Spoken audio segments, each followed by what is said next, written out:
Please get ready for a dictation of Part 3 of a Supreme Court judgment in Criminal Appellate Jurisdiction, Criminal Appeal Number 1140-1141 of 2010.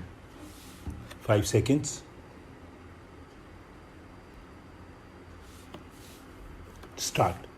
Highlighting the fact that there was a marriage function going on in Buddhi Singh's house, it was urged that he had no reason to leave mid-celebration and attack his neighbors.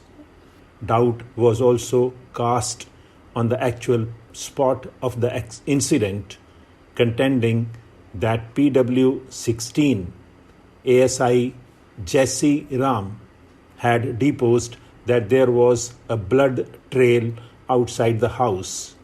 It was further contended that Narinder Singh had also been accused of inflicting a head injury on the deceased with an axe, and despite recovery of an axe from him, the High Court has not interfered with his acquittal.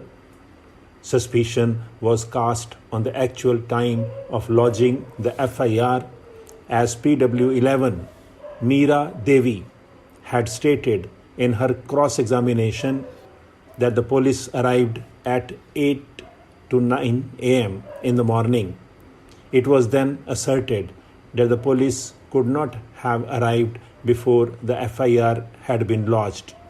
Doubt was also cast on the exact time of death of the deceased, as the prosecution witnesses stated that she died on the spot, whereas according to PW3, Dr. D. Rana, who conducted the post-mortem, the time between the death and the post-mortem on 25th February 1996 at 11 a.m. was within 10 hours. Learned Senior Counsel for Achhar Singh also reiterated these very contentions and made a pointed reference to the statements of eyewitnesses, according to which some other accused besides Achhar Singh too had hit Beli Ram with their respective weapons. It was claimed that trial court rightly expressed its inability to identify the definite architect of individual injuries. On the other hand, counsel for the state, while placing reliance on Sheikh Hasib Tabarak versus State of Bihar and Dharma Rama Bagare versus State of Maharashtra, canvassed that the FIR was not a substantive piece of evidence and could be used for contradicting or corroborating only its maker and not other witnesses. He contended that the credibility of the witnesses cannot be called into question merely because they were related to the deceased or because there were minor discrepancies or exaggerations. While bringing out attention to this court's observations in Gangadhar Behera versus State of Orissa and Prabhudayal versus State of Rajasthan, it was urged that inconsistent evidence by the prosecution witnesses against one accused cannot be capitalized to give the benefit of doubt to another. The question which falls for consideration in these appeals is whether the High Court, while exercising its powers under Section 378 of the Code of Criminal Procedure 1973, was justified in interfering with the acquittal by the trial court. It is fundamental in criminal jurisprudence that every person is presumed to be innocent until proven guilty for criminal accusations can be hurled at anyone without him being a criminal. The suspect is therefore considered to be innocent in the interregnum between accusation and judgment. History reveals that the burden on the accuser to prove the guilt of the accused has its roots in ancient times. The Babylonian Code of Hammurabi, one of the oldest written codes of law, put the burden of proof on the accuser. Roman law coined the principle of actore incumbit probatio. The burden of proof weighs on the plaintiff, that is, presumed innocence of the accused.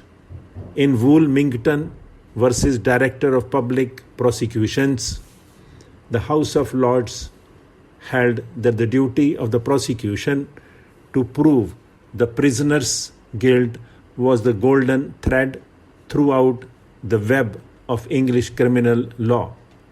Today, Article 11 of the Universal Declaration of Human Rights, Article 14 of the International Covenant on Civil and Political Rights, and Article 6 of the European Convention on Human Rights all mandate presumption of innocence of the accused. A characteristic feature of common law criminal jurisprudence in India is also that an accused must be presumed to be innocent till the contrary is proved. It is obligatory on the prosecution to establish the guilt of the accused, save where the presumption of innocence has been statutorily dispensed with, for example, under Section 113B of the Evidence Act 1872. Regardless thereto, the right of silence guaranteed under Article 20 (3) of the Constitution is one of the facets of presumed innocence. The constitutional mandate, read with the scheme of the Code of Criminal Procedure 1973, amplifies that the presumption of innocence until the accused is proved to be guilty is an integral part of the Indian criminal justice system. This presumption of innocence is doubled when a competent court analyzes the material evidence, examines witnesses, and acquits the accused. Keeping this cardinal principle of invaluable rights in mind, the appellate courts have evolved a self-restraint policy whereunder, when two reasonable and possible views arise, the one favorable to the accused is adopted while respecting the trial court's proximity to the witnesses and direct interaction with evidence.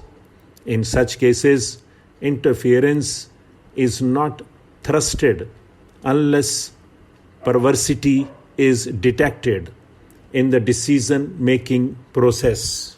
Stop.